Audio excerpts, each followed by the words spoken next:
To Francis Hurd in Cape Town, where we believe, Francis, there's been a bit of a disruption from the EFF. What can you tell us? Not the EFF, and Natasha, I can confirm that although the banners are red, standing behind me are members of the union Nahawu, of course affiliated to COSATU, which is of course affiliated to the ANC.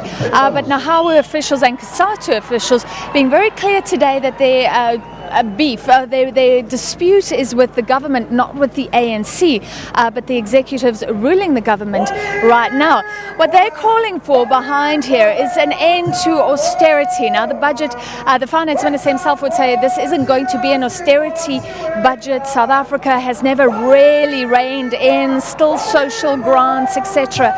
But they're saying no, they don't want spending cuts. They want money to be taken from the rich and given to the poor. They want a transformative budget, something quite controversial. They're also saying there should be more jobs in the public sector. Remember, this is education workers primarily that we're talking about. And this is controversial because South Africa has a huge wage bill for the public sector, for people employed by government. And the Reserve Bank top officials have been saying for years that we need to get dividends from that firstly.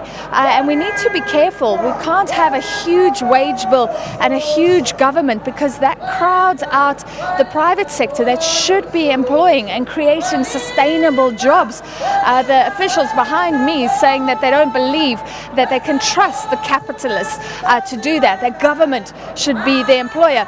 Now, I don't know if you can see, but just through this gate is the Director General of Treasury, Lungisa Fuzile, and he will probably accept a memorandum.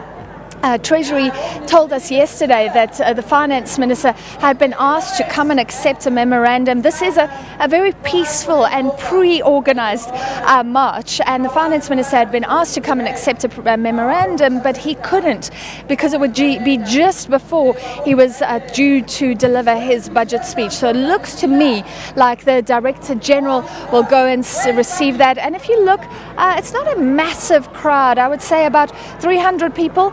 Not violent. I've been here in 2015 when students came and broke through gates like this, and we're talking about a very peaceful process. So this is the first protest, I guess, of Budget Day 2017. Natasha.